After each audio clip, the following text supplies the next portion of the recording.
about 40 different car brands in the United States.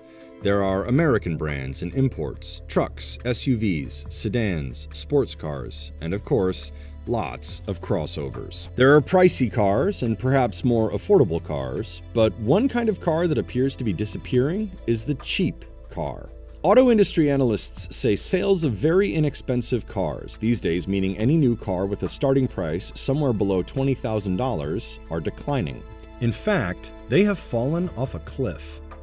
Historically, about 1/5 of new vehicle sales would have transacted below $20,000. But in the last few years, those have completely dried up. New cars are becoming more expensive, and it's unlikely those cheap cars will ever be back. The Toyota Camry could be called one of the most rational vehicles ever made. It's a relatively affordable mid-size sedan that, to many consumers, says this car may not turn heads, but it will run and run and run.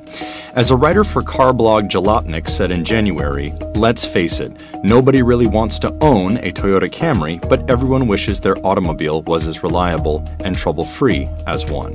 Indeed, Toyota's reputation for reliability has long been widely admired and envied throughout the automotive industry, and competitors have tried to copy its formula for consistently producing practical cars that just go and don't have a lot of problems.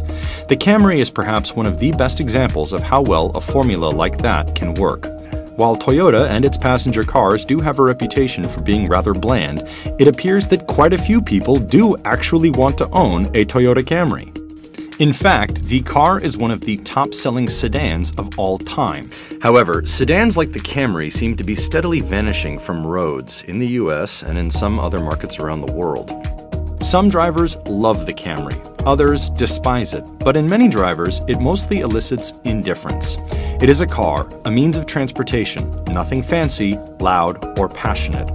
But for millions of buyers, it has been a reliable vehicle purchased over and over again. But as drivers shift into a whole new kind of family vehicle, the Camry stands to become another car of the past. The early history of the Camry name is confusing.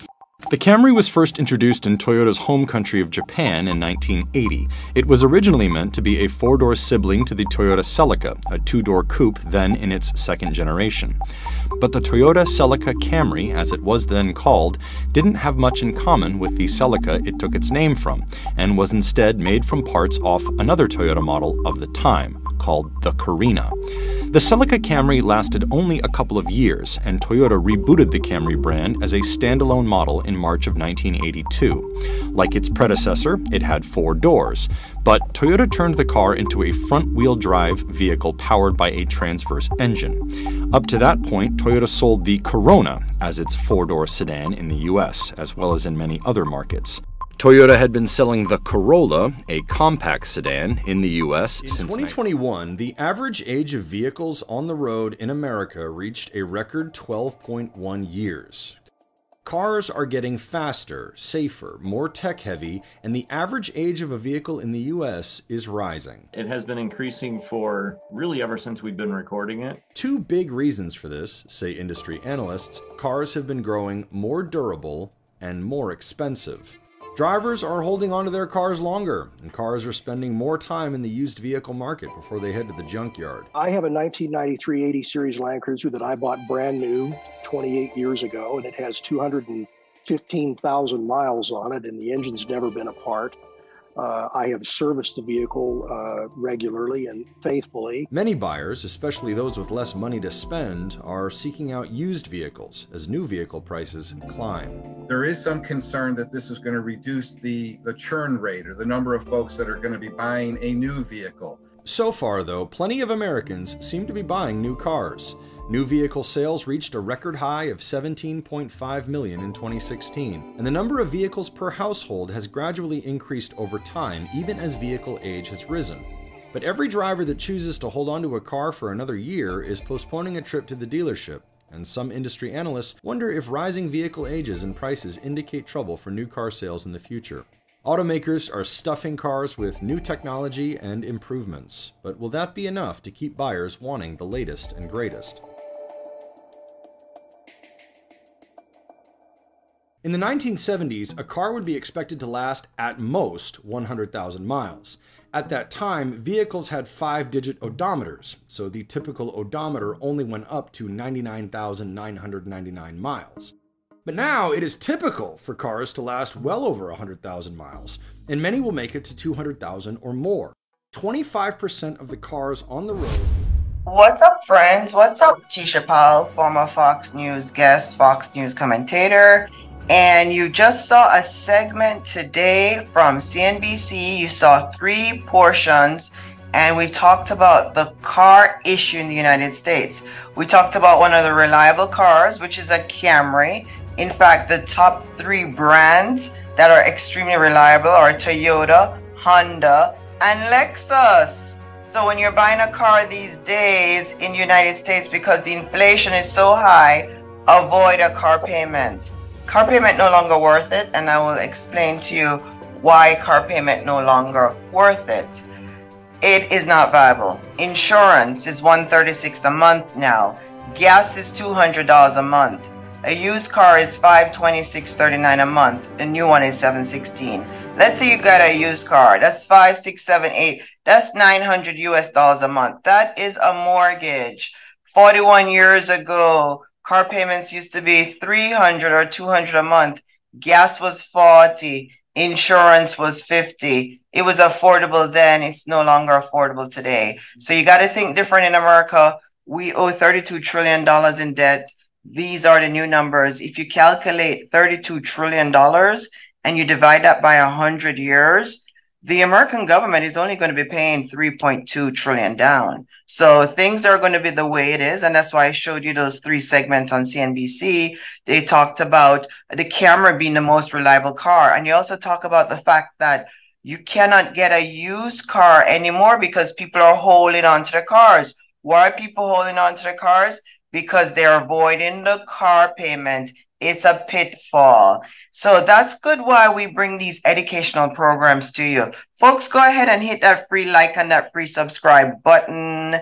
And I'm going to go ahead and tell you the top 8 luxury cars that are in the United States. And we're popping some up as we speak. So keep watching the show and check out the tag products from Neiman Marcus. They are lovely and they ship, it's my understanding, anywhere. Neiman Marcus is probably one of the best brands in the United States.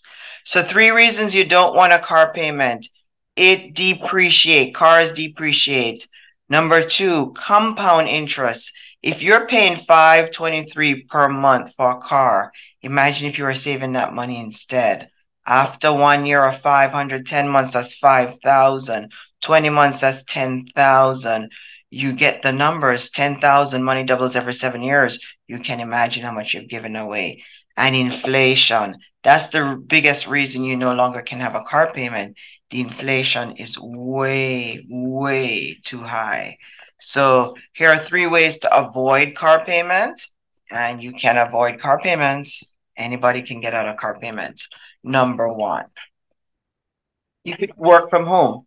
Yep, work remotely. You could get a job on YouTube, TikTok, Facebook, start an online business, Airbnb, shop fee, Amazon, work from home, pay off the car early, do 1 extra payment, live near trains, live in New York, California, Utah, live somewhere that you do not have to commute with a car. Either way, every American should be paying off his or her car payment because cars are bad debt. They're good debt and they're bad debt. Car payments are bad debt, okay? A good debt is a mortgage because it secures an asset. All right, so there is it. What happens when you have a car payment? Why do I say car payment is a bad debt? Because you're going to go upside down. What does upside down look like? You pay $20,000 for the car, you finance the car, all of a sudden you really paid $30,000, so you're out of pocket $10,000 US. Where does that $10,000 go? It follows you until it's paid off. So car payments no longer worth it. 3 ways to get out of car payments. Number 1, first of all, refinancing to a lower car payment. There are 4,800 banks in the United States. If you are at a high interest, refinance. Don't go to the dealer to get a loan. go to your lender. Credit unions have good car payment loans. So that will give you the cheaper payments. So if you were paying 500 and let's say you refinance it to 300, still pay the 500. Why? You are paying it off early. That's the trick, is to pay 1 or 2 extra payment per year on the car. Why are you doing that? Because the quicker you pay it off, you're going to own it fast. Once you own it fast, you'll be saving the money. Just look at a car payment as a forced savings. Do not own car payments. When there's an inflation, the worst thing to do is to finance liability. 3 bad debt I'm against. I'm against credit card debt. I'm against student loan for undergrad debt. And I'm against car payments. I'm not against mortgages. Mortgages are good debt. I'm not against debt that helps you to do a business. I'm only against the bad debt. So I'm not like what Dave Ramsey says. You know, Dave Ramsey said pay everything. I don't believe in that. I believe you should pay down the bad debt and keep the good debt. All right. So as I told you, there are 3, 5, 10 luxury cars we're going to go over in the United States. What are they? First of all, I'm Tisha Paul. Go ahead and hit that free like and that free subscribe button. We're bringing more car news. We're bringing boating news. We're bringing you the breaking money business news.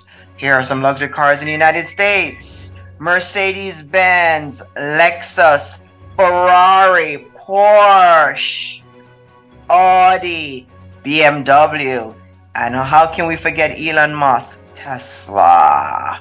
So there are some luxury cars that we love in the United States. There's nothing wrong with owning a luxury car. Pay off your car payment.